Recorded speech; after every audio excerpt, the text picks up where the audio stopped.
নমস্কাৰ গাইজ, আজি ৰাতিপুৱা এফালে যাব লগা হ'ল। যিহেতু দেওবাৰ আছিলে, অলপ বজাৰ চজাৰ কৰিবলগা হ'ল, বিহুৰ বজাৰ। চ' এতিয়া ইভিনিং প্ৰায় 5টা বাজি পাৰ হ'ল। অলপ পথাৰৰ ফালে ওলাই আহিলোঁ খোজকাঢ়িবৰ কাৰণে। আৰু এইখিনিতে মোৰ কথা এষাৰ মনত পৰিছে। তাতে হ'ল আজি উৰুকা। আজি হৈছে বিহুৰ আগদিনা, যিহেতু উৰুকা বুলি কয়। আৰু উৰুকাৰ নিশা সকলোৰে ঘৰত পিঠা পনাৰ পৰা আদি কৰি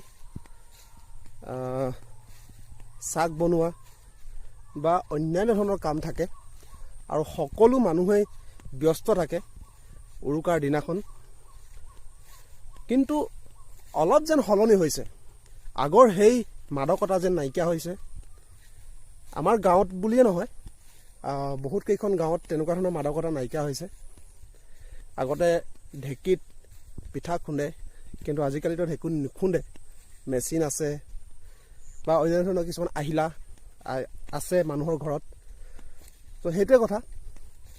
আৰু গৰুৰ সংখ্যা বহুত কমিও গৈছে, মানুহৰ সংখ্যা বেছি বাঢ়িছে। মানুহে গৰু পুহিব বাদ দিছে। যেতিয়া খেতিৰ সময়ত মানুহে আজিকালি পাৱাৰ টিলাৰ ব্যৱহাৰ কৰে বা মানুহে ট্ৰেক্টৰ ব্যৱহাৰ কৰে, ঠিক তেনেকুৱা ধৰণৰ কথা।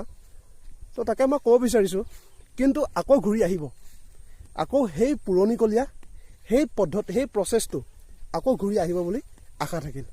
চ' বিহুৰ শুভেচ্ছা মোৰ সকলো ইউটিউব ফেমিলিলৈ থাকিল। চ' আজি সেই ইভিনিং ৱাকটো কৰিলোঁ আৰু আপোনালোকৰ সৈতে মই দুআষাৰ কথা পাতিবলৈ সক্ষম হৈছোঁ। আজিলৈ আহিছোঁ, ধন্যবাদ।